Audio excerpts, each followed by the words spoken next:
भारतीय स्वतंत्रता संग्राम का इतिहास महिला स्वतंत्रता सेनानियों के जिक्र के बिना अधूरा है, और खासकर वे महिलाएं जिन्होंने न सिर्फ देश की आजादी बल्कि महिलाओं के हक के लिए भी आवाज बुलंद की।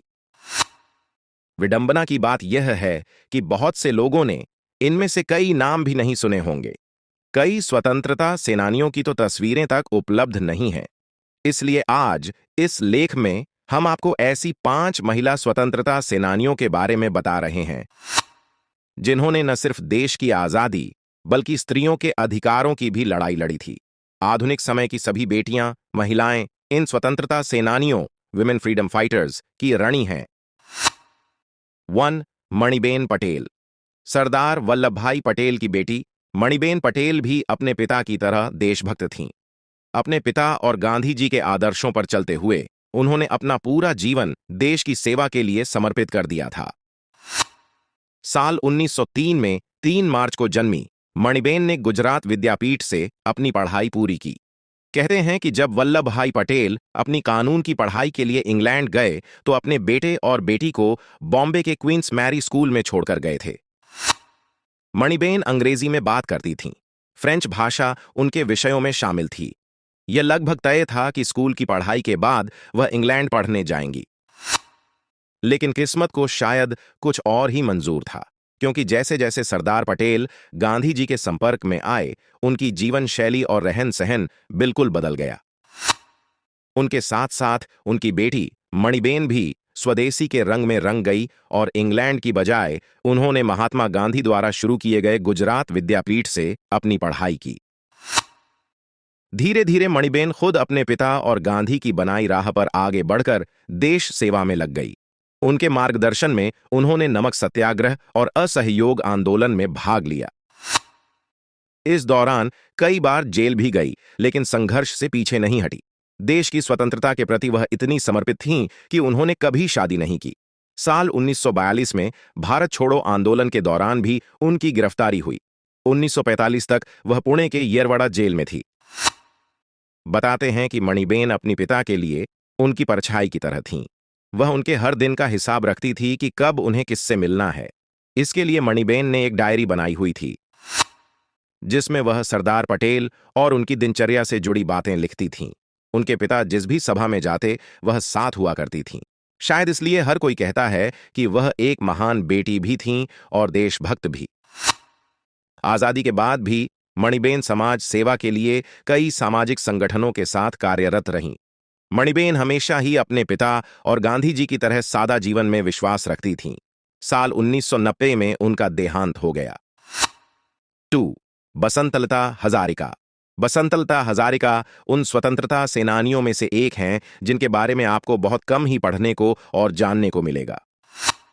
बहुत ढूंढने पर भी देश की इस महान बेटी की तस्वीर हमें नहीं मिल पाई, लेकिन कोई भी देश की आजादी के संघर्ष में इनके योगदान को अनदेखा नहीं कर सकता है। असम की बसंतलता हजारिका ने अपनी साथी महिला स्वर्णलता बरुआ और राजकुमारी मोहिनी गोहेन के साथ मिलकर महिलाओं की एक विंग बहिनी की स्थापना की थी। उनकी यह नारी बहिनी जगह जगह जाकर ब्रिटिश सरकार की दमनकारी नीतियों के विरोध में मोर्चे निकालती थी। शराब की दुकानों और अफीम उगाने के विरोध में इन महिलाओं के धरनों ने ब्रिटिश सरकार को परेशान कर दिया था। कहते हैं कि महिलाओं द्वारा धरने पर बैठने की वजह से ब्रिटिश अधिकारी परेशान हो गए थे। धीरे धीरे कॉलेज के छात्र छात्राएं भी महिलाओं के इन आंदोलनों से जुड़ने लगे थे, लेकिन अंग्रेजी शासन को यह रास नहीं आया और उन्होंने छात्रों को डराने के लिए कदम उठाया। कॉटन कॉलेज में सर्कुलर निकाला गया कि बहिनी के आंदोलनों में भाग लेने वाले छात्रों को कॉलेज से निकाल दिया जाएगा। बसंतलता और उनकी साथियों ने इस सर्कुलर का विरोध करते हुए कॉलेज के बाहर धरना देना शुरू कर दिया। हर एक कोशिश के बाद भी जब महिलाओं के धरने नहीं रुके तो कॉलेज प्रशासन ने कुछ समय के लिए छात्रों की छुट्टियां कर दी, लेकिन इसके बावजूद महिलाओं का आंदोलन जारी रहा। बसंतलता के जैसे ही और भी कई महिला स्वतंत्रता सेनानी है जिनकी कहानी सिर्फ अनसुनी ही नहीं बल्कि अनदेखी भी है। 3. डॉ. उषा मेहता। साल 1920 में गुजरात के सूरत के पास सारस में जन्मी उषा मेहता पर बचपन से ही गांधी जी का प्रभाव रहा। गांधी जी के सभी आंदोलनों में वह बढ़ चढ़कर भाग लेती थीं और दूसरों को प्रेरित करती थीं। स्वतंत्रता संग्राम में सेनानियों की मदद करने के लिए उन्होंने अपनी शिक्षा को भी दांव पर लगा दिया था। इतिहासकारों के मुताबिक ऊषा मेहता कॉलेज में थीं जब भारत छोड़ो आंदोलन के लिए गांधी जी ने सभी देशवासियों का आह्वान किया था। इसके जवाब में अंग्रेजों ने हजारों आंदोलनकारियों को जेल में डाल दिया। अपनी दमनकारी नीतियों से अंग्रेज इस आंदोलन को दबाने में लगे हुए थे। वहीं दूसरी तरफ ऊषा मेहता ने अपने पिता से कहा कि उनकी शिक्षा इंतजार कर सकती है और घर से निकल गई।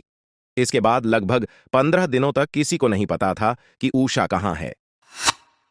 अंग्रेजों के अत्याचारों से भारत छोड़ो आंदोलन की आवाज भी शांत होने लगी और उस सन्नाटे में एक दिन रेडियो पर आवाज गूंजी। ये कांग्रेस रेडियो की सेवा है जो 4254 मीटर पर भारत के किसी हिस्से से प्रसारित की जा रही है।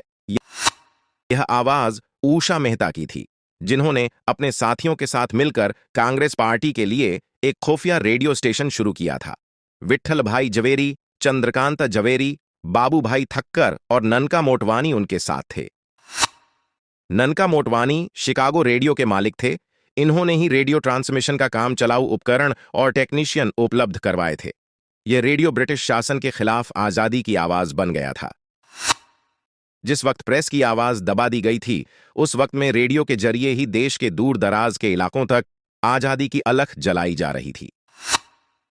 हालांकि कुछ समय बाद एक देशद्रोही साथी की वजह से उन्हें गिरफ्तार कर लिया गया था। अपने जीवन के 4 साल उन्होंने कारावास में गुजारे, लेकिन अंग्रेजों के सामने झुकी नहीं। रिहाई के बाद उन्होंने अपनी शिक्षा पूरी की। उन्होंने महात्मा गांधी के सामाजिक और राजनीतिक विचारों पर पीएचडी की। उन्होंने बॉम्बे यूनिवर्सिटी के विल्सन कॉलेज में 30 साल तक पढ़ाया। साल 1968 में उन्हें पद्म विभूषण दिया गया। 11 अगस्त 2000 को 80 साल की उम्र में उन्होंने दुनिया से अलविदा कहा। C04 कमला देवी चट्टोपाध्याय।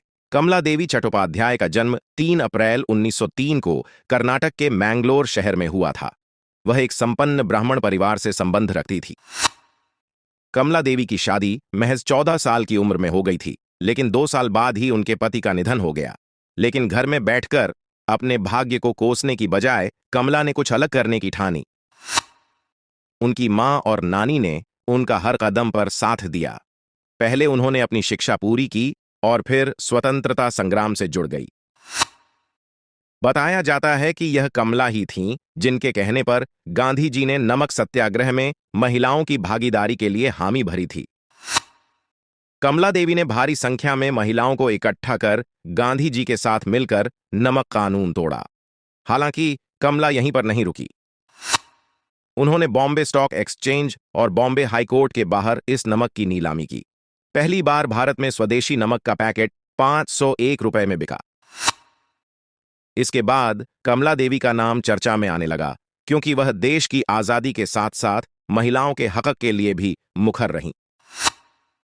स्वतंत्रता संग्राम के दौरान उन्होंने कई साल जेल की यातनाएं भी सही, लेकिन अपने कर्तव्य से पीछे नहीं हटी।